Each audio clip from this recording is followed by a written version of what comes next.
Suppose এখানে দুটো subject আছে, সাবজেক্ট নাম্বার 1, সাবজেক্ট নাম্বার কি 2, মিডলে কি আছে বলো, নর অথবা অর।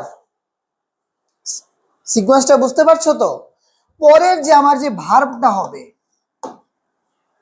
এটা কি সিঙ্গুলার হবে নাকি প্লুরাল হবে? শোনো বলছি, এরকম সিকোয়েন্স, এরকম সিচুয়েশনে সব সময় মনে রাখবে ভার্বের নিয়ারেস্ট যে সাবজেক্টটা আছে, কি বললাম, ভার্বের নিয়ারেস্ট যে সাবজেক্টটা আছে এটা সবসময় ভার্ব ফলো করবে।